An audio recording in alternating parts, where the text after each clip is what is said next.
I just got a call and Puffy's confirmed for Shreveport. It's lit! There over Midtown Manhattan. In Manhattan is where it all went down today. A judge denying Sean Diddy Combs' request for bail after he pleaded not guilty.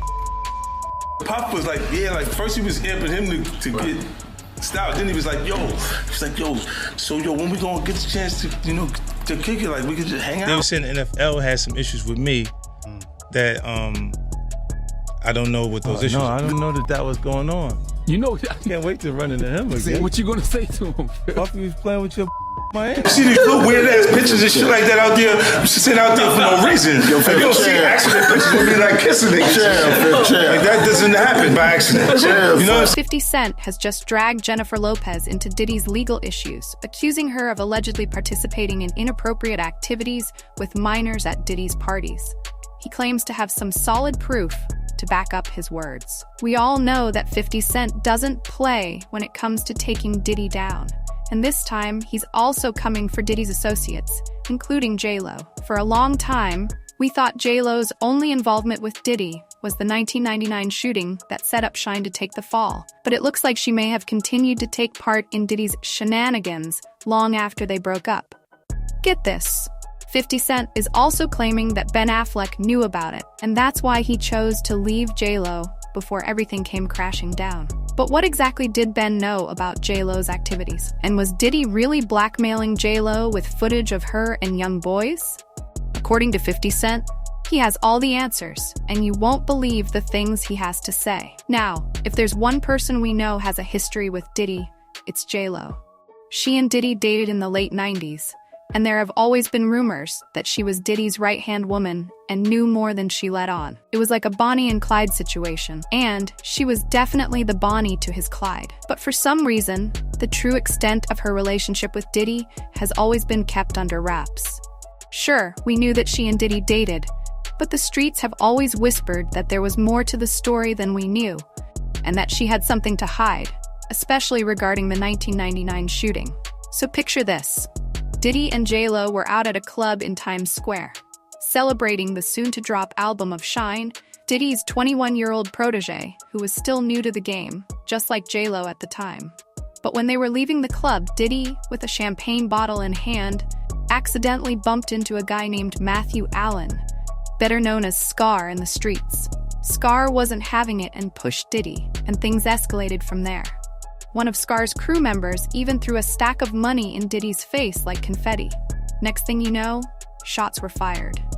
The chaos left 3 people injured, including Natanya Rubin, who was reportedly shot in the face.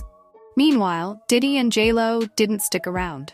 As soon as the shots rang out, they dipped, hopping into a Lincoln Navigator with the gun stashed in the trunk. Here's the kicker. They weren't caught for the shooting at first. They were pulled over because they ran a red light while trying to make their getaway. Talk about sloppy. At the station, Diddy and J-Lo got their mugshots taken, and J-Lo was reportedly a mess, crying all over the place. She was handcuffed to a pole at one point, and her mom even showed up, yelling at her in Spanish, saying, "I told you to stay away from that man." Even J-Lo's mom knew Diddy was bad news and that he would take her down with him, and she was right. And get this. J-Lo allowed Diddy and his lawyers to use her name to get him out of his gun charges from the incident. According to reports, one of Diddy's lawyers said, "I don't know if you know this, Judge, but this person, Jennifer Lopez, is a very famous actress. To think Mr. Combs is walking around with her with a loaded weapon is so ridiculous it stretches the imagination." Somehow that defense worked, and Diddy was acquitted of all charges. It turns out J-Lo's role in the shooting went deeper than just letting Diddy use her name. In a lawsuit by Lil Rodney, Diddy allegedly claimed that J-Lo was the one who carried the gun into the club and handed it to him when things escalated with Scar. The lawsuit reads, J-Lo carried the weapon into the club for him and passed it to him during the altercation. It seems J-Lo was in deep with Diddy. She even admitted in an interview that, despite Diddy cheating on her while they were together, she was still crazy about him and would do anything for him. She said, "It was the first time I was with someone who wasn't faithful. I was in a relationship with Puff where I was totally crying, crazy, and going nuts. It really took my whole life in a tailspin." While according to 50 Cent, J.Lo was crazy enough to do anything Diddy wanted, including allegedly taking part in these freak-offs, even after they broke up. She supposedly continued to get involved with him on the low, and 50 claims that even when J.Lo was married to other men, she was allegedly still involved with Diddy. And when Diddy started hosting these notorious freak-off parties, J.Lo was allegedly right there beside him. According to the indictment documents released by the feds, the defendant, Diddy, engaged in a persistent and pervasive pattern of misconduct toward women. This was verbal, emotional, and physical. Diddy allegedly manipulated women to participate in orchestrated acts with male sex workers. The documents claim that Diddy ensured the women's participation by controlling their careers, leveraging his financial power, and using intimidation. The feds also revealed that they had been monitoring Diddy's so-called freak-off parties for years, and multiple artists have been involved. These freak-offs reportedly occurred regularly, lasted multiple days, and involved multiple commercial workers.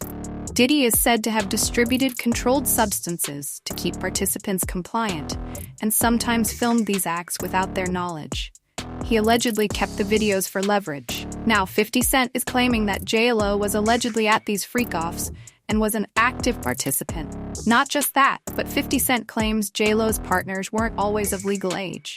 According to an insider, 50 knows all about this and has allegedly handed over video footage of J.Lo at these freak-offs with young boys.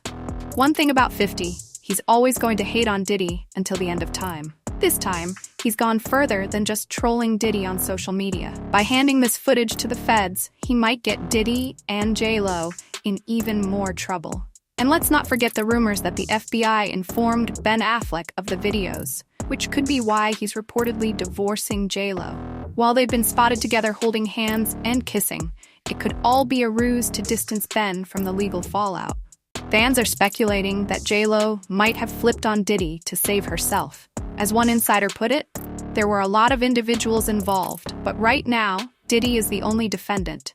It's likely that others who could have been co-defendants have flipped on him and are getting some sort of immunity. Fans have been all over the story, with some saying, of course J.Lo was involved. She used Diddy to get her career going. Now she's paying the price. Another person commented, J.Lo knew what Diddy was like, but she did what she had to do to get famous. Now it's coming back to haunt her. But what do y'all think? Do you believe that J.Lo was involved in this with Diddy? Drop your thoughts in the comments below and check out the next video.